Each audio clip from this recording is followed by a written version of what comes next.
how would you design a perfect slide, that you can use very nicely for your online presentation?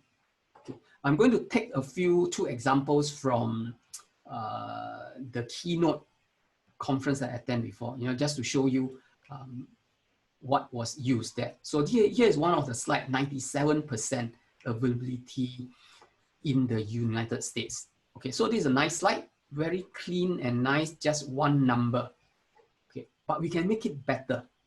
Right? If you take a look at the number, the 97 number and the percentage symbol actually is the same size. Okay. And in that case, the 97 figure doesn't stand out as much. Right? It's fighting attention with the percentage symbol. What we can do is to reduce the size a little bit of the percentage symbol. And overall, the slide looks better. Let's take a look at another one. Here, make handwriting as powerful as typed text. 2 lines of text. Again, everything is equal. If you say, I want to make sure people can see the make handwriting clearer, because I think that is a more important word. Okay, then I make it into 2 lines, make handwriting bigger. Right? As powerful as typed text, have it smaller. Or you can switch it the other way around. Right? Make handwriting is not the prominent one. Maybe as powerful as typed text would be the more prominent text that you want to show. Right? You flip it the other way around. Right? So these are a couple of techniques that you can use. Okay. Let's see another example. Here I'm talking about dinosaurs, right? Wow. It seems simple enough because just a few sentences, but it's actually quite complicated. Too much information. Right? So for a good presentation slide that you would present online, you want to cut it down to lesser text. Right? So this is too much text. So pull out things that make sense, shorten it. You would come to a point that dinosaur existed more than 200 million years ago. Cleaner, simpler, straight to the point. Text size a little too small because my screen is big. Okay, so what I can do here is that enlarge it, make it cleaner.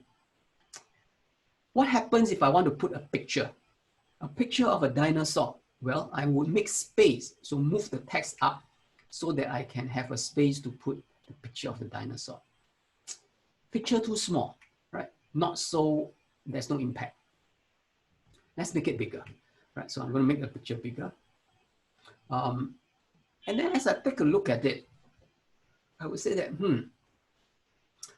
the 200 million doesn't stand out because I think that's the key data that I want to show. Okay, so in order to make it stand out, I would want to rearrange your text and the picture so that I can show that 200 million years bigger, right? So I'm going to rearrange it this way, okay, and so that I can see that whole image better. Another things that we can do to make it more exciting is that rotate that image slightly, right? So I can tilt the image by giving a slight rotation. Right? So your overall slide would look something like that. 200 million, dinosaur existed more than 200 million years ago.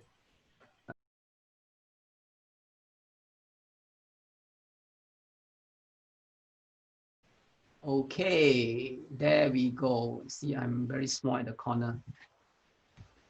Let me see properly. Okay, so so that is a good effort from all, right? And let's wrap up everything. So clarity is one of the things that we want to always achieve when we build our presentation slide, especially true when you're building your slide for online presentation, right? Because again, to stress that many of people who look at your presentation online might be dialing in from a mobile phone, a mobile device, computer screen that are very small, right? And they are not able to, then their attention span is also very short, right? They might be doing other things while glancing at the screen, and that's why you want your information to be clear, right? You want slides that will produce results, right? Slide that will produce results. That's why if you have too much information, when people look at it after the presentation, they cannot remember what they see. So there's no results. And if you make things easy, use pictures, things that are big, easy to look at, then they will be, this is interesting. They will take a second glance on the slide itself. And most likely will remember the things that they see after the presentation. And of course, it will give you more confidence if you know that you have put the right message on the slide. Putting many things on the slide is very easy. I don't have to think. I just copy and paste and throw it on the slide. No need to think. But in order to put less information on a slide and make it simpler, there's a lot of thinking behind. Right?